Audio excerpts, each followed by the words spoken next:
ภะคะวะโตอะระหะโตสัมมาสัมพุทธัสสะ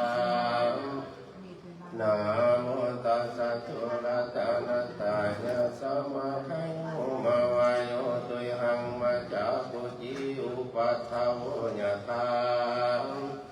ทานยะธารณิธานัสสะญะสัคคะเรปวะสันตุมาคังโอมาวายโยตุหังมัจจาปุจิอุ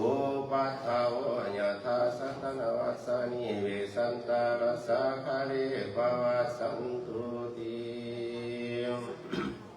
โอ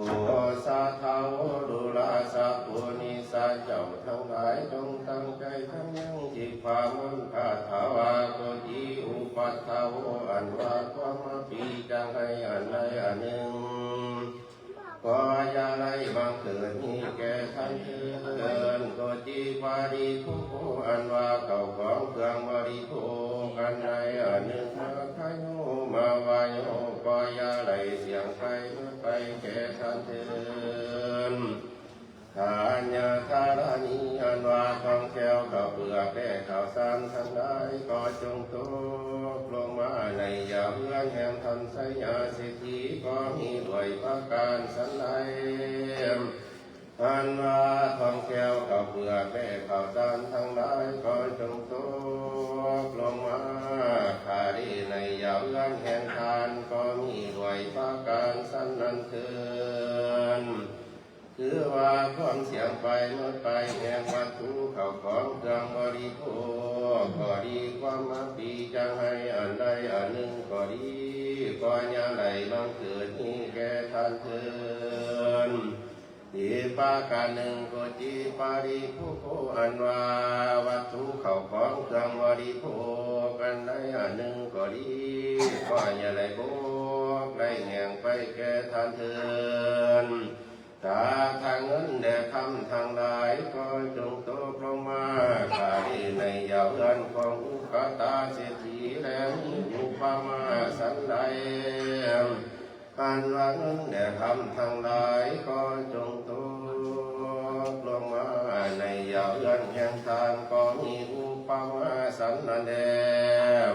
โยโกจิอุปัฏฐาโวอันว่าเหตุให้คนตายอันตรายอันใดอันหนึ่งก็อย่าได้บังเกิดมีแก่ท่านเถิดอันหนึ่งอันว่าวัตถุเข้าของเครื่องบริโภคที่ไรสระวางไปแล้วให้เป็นทานนั้นใดอันหนึ่งก็ดีก็อย่าได้โภคเป็นอาจอย่าได้ขาดขึ้นวางสั่งสะเทือนอันว่าลอยคำมันสูงได้แปดศอกก็ยอมเกิดนี้มาในกำลังเฮือนแห่งสรินเศรษฐีก็มีด้วยประการสันใดอันว่าเงินแด่คำกองเขาผู้แด่ลอยก็จงบังเกิดนี้แก่ท่านด้วยประการสันนั้นเถิดคือว่ายังไรเสียงไปเมื่อไปก็ขาดได้อีกประการหนึ่งกะหาปานานี้อันว่ากะหาปานาคือว่าเงินคำแก้วแหวนทางใดก็จงตกลงมาขาดีในยามเรือนพอห่วงแห่งพญามันทาตุลาด้วยประการสันใดอันว่าวัตถุเข้าของกองเงินกองคำแก้วแหวนแสนสิ่งทางใดก็จงตกลงมาข้าดีในยามเรือนของทานก็มีด้วยประการสันนั้นเถิดแด่อันว่าคำกังวลตายอย่างใดอย่างหนึ่งก็ดี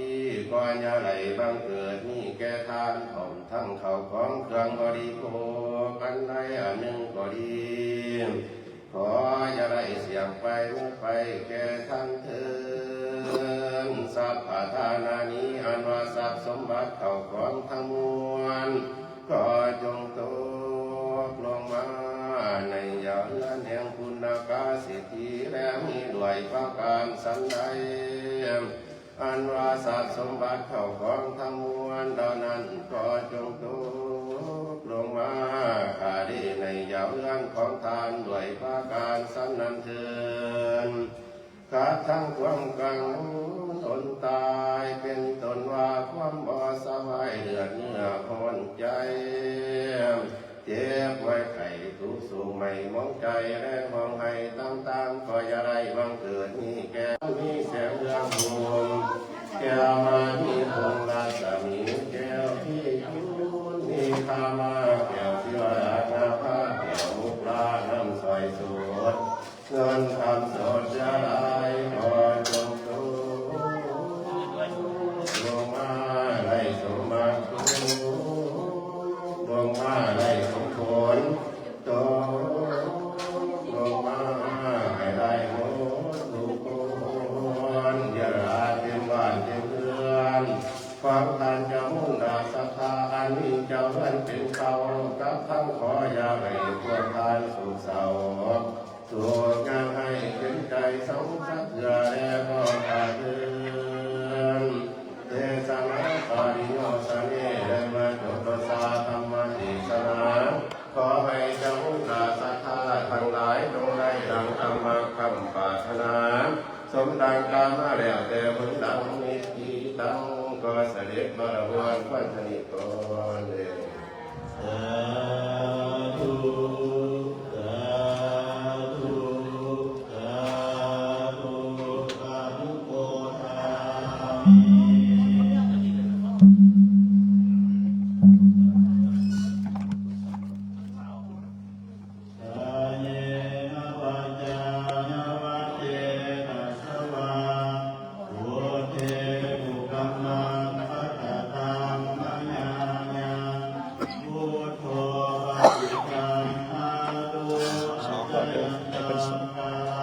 อย่าพาน้อง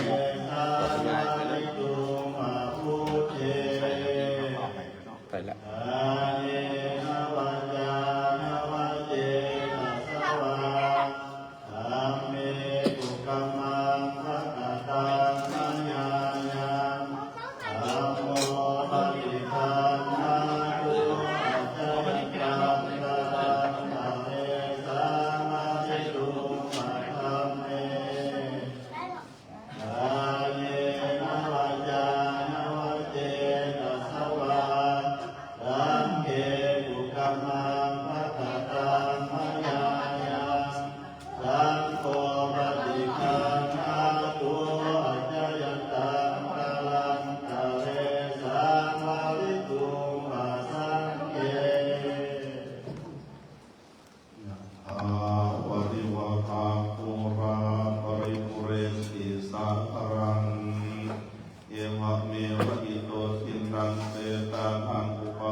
สัพพิติโยมิวันสันตุสัพพะโลกโควินาสันตุมาเตภวัตตรายโยสุขีทีกายุโกภวะอภิวาทนาสิสัมนิจังโมตาปัจจานิโนจัตตารโอธรรมาวาตันติอายุวันโนสุขังภาลังปุญญกเมนะอุปัสสยคุณุตตระจาริโยปะกาลจามตาปิตาจยตกะปิยมะมะสุริโยจันติมาลาสคุณาวันตนาราปิยาภมะมาลาจาอินทาจตุโลกกาลจาเอวตายโมมินตามโนสัจจะปัสสตาเอวิคาติจะสัมเทสัตตาทุกิโอตุทุญญามังอาจันติทุภาพยาปัตตาจานิพยาสุขปัตตาจานิสุขาวัตุสัพเพหิปานิโนหิตาวันตาจาเมหิสัมปัตตังมุญญสัมปัตตังสัพเพเทวานุโมทันตุ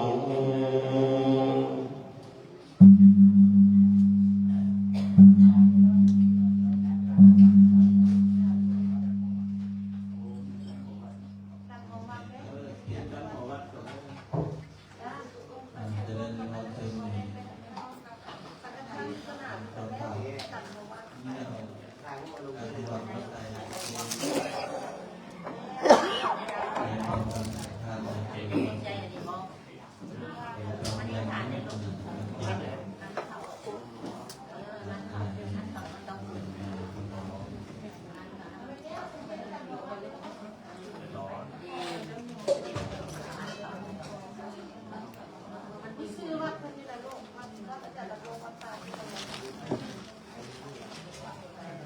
ป่าไปลงกำลังดังได้เลย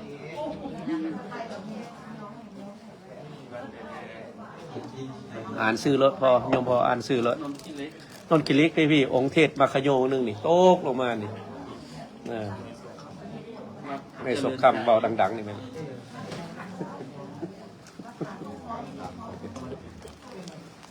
เสียงหนองครับ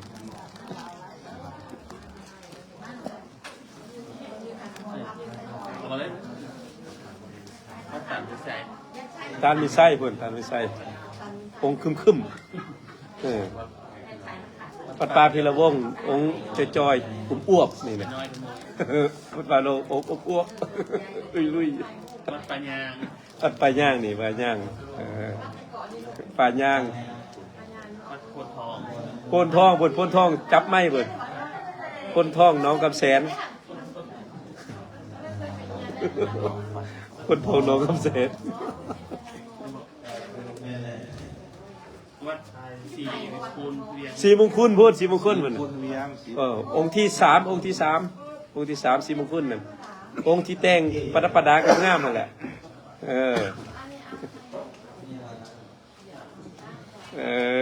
สีมงคลนั่นแหละสีคุณเวียง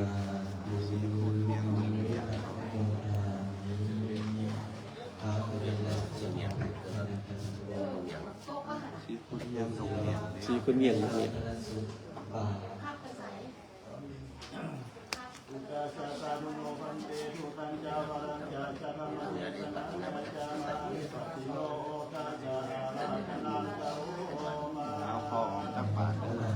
ตักบาตรไปใส่บาตร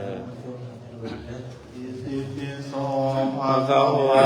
อะระหังสัมมาสัมพุทโธวิสัจจรณะสัมปันโนสุขโตโล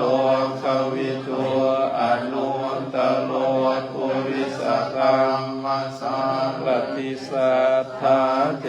วมนุสสานังพุทโธภะคะวะติสวากขาโตภะคะวะตาธัมโมสันติโกอาการิโกเอหิปัสสิโกโอ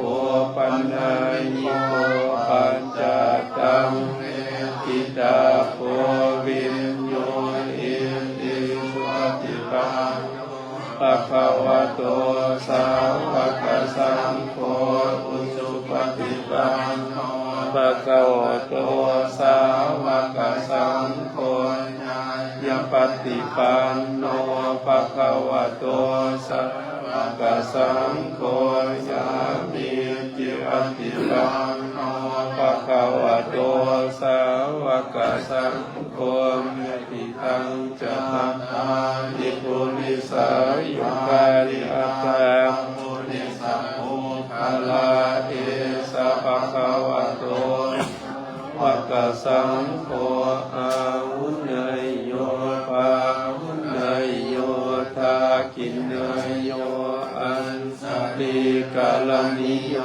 อนุตตรังปุญญาเกตังโลกัสสติสหัสสะมหินิมิตสัพพุทธันตังกะเลเมฆะลังโอกิตะโกลัสสะเสนะมาลังคานาติธัมมังวิธินาสิตวามุนิโตตันเตสัสสะภะวันตุเตสยมังคาลานิปาติเลกมะหิโยสิตัสสะปะลาติโอลังปันนาลวะกะมังกัมมทัตตยะขังขันติสุตังตังวิธินาสิตวะมุนินโทตันเตสัสสะภะวันตุเตสยมังคลานิทานังติเรคังสวารังอธิมาตะพุทธังปากิจักกัมสนิวสุทาลุนันตังเมตตัมพุทธิกวิตินาสิตวามุเน ทวันเตสัสสะภะวันตุเตสยมังคาลานิโมเกียตคากรรมติหาตาสุตารุนันตังภาวันติโย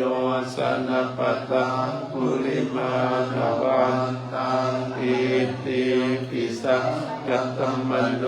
สิตวามุนิโตตันเตจัสสะภะวันตุเตสยมังคาลานิกาตวานกัตตมตุลาเอวกัมปิวินากินจายตุตวัจจนังสนักขามัสเสสันเตนะโสมาวิธินาสิตวามุนิโตตันเตสัสสะภะวันตุเตสยมังคาลานิจังวิหายมติสาสะกวาตะเกตุวาตาปิโรปิตมังนังอติอันตะโพตังปัญญาปฏิปัสสลิโตสิตวามุนิโตตังเตสัสสะภะวันตุเตสยมังคาลานิตัวปนันทาภุสังฆังวิปุตตังมหิติปุเทนะเตนะภุสังเกนะธัมมาปัญญาโตอิโตปะเทสวิทินาสิตวามุนินโตตังเตสัสสะภะวันตุเตสยมังคาลานิโตกาติทิภุสังเกนะสุขาหังตังพรหมังวิสุทธิสุทธิปิติปักกาวิธานังญาณาคเจ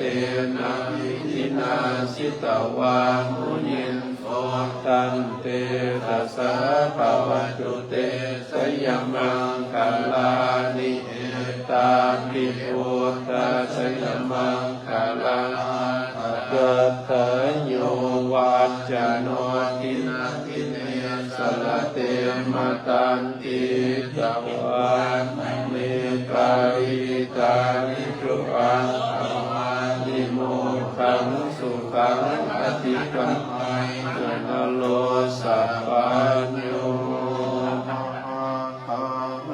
โกนาโทหิตายาสัพพปานินังปุเรตวะอาลามิสัมภังกัตโตสัมโพธิโมตตมังเกเตนะสัมจวัสสินะโหนตุเตสยมังคาลังยันโตโพธิยามุเรกายานังอันทิวัตโนเอวังตวังวิสยโยโหหิสยสุสยมังคะเลอปาลาสิตาปังอังเกสีเสปัตตาอิโภคาเลอภิเศษสัพพะโพธานังอังคาปัตโตปโมทันติสุตังสุมังคลังสุบาปัสสังสุหุติตังสุขันโนสุโนโหโตจะสุนิตังปัมมาจาลีสุปทักขินังกายกัมมังวาจากัมมังปะทักขินังปะทักขินังมโนกัมมังปะนิยิเตปะทักขินาปะทักขินานิกัตตว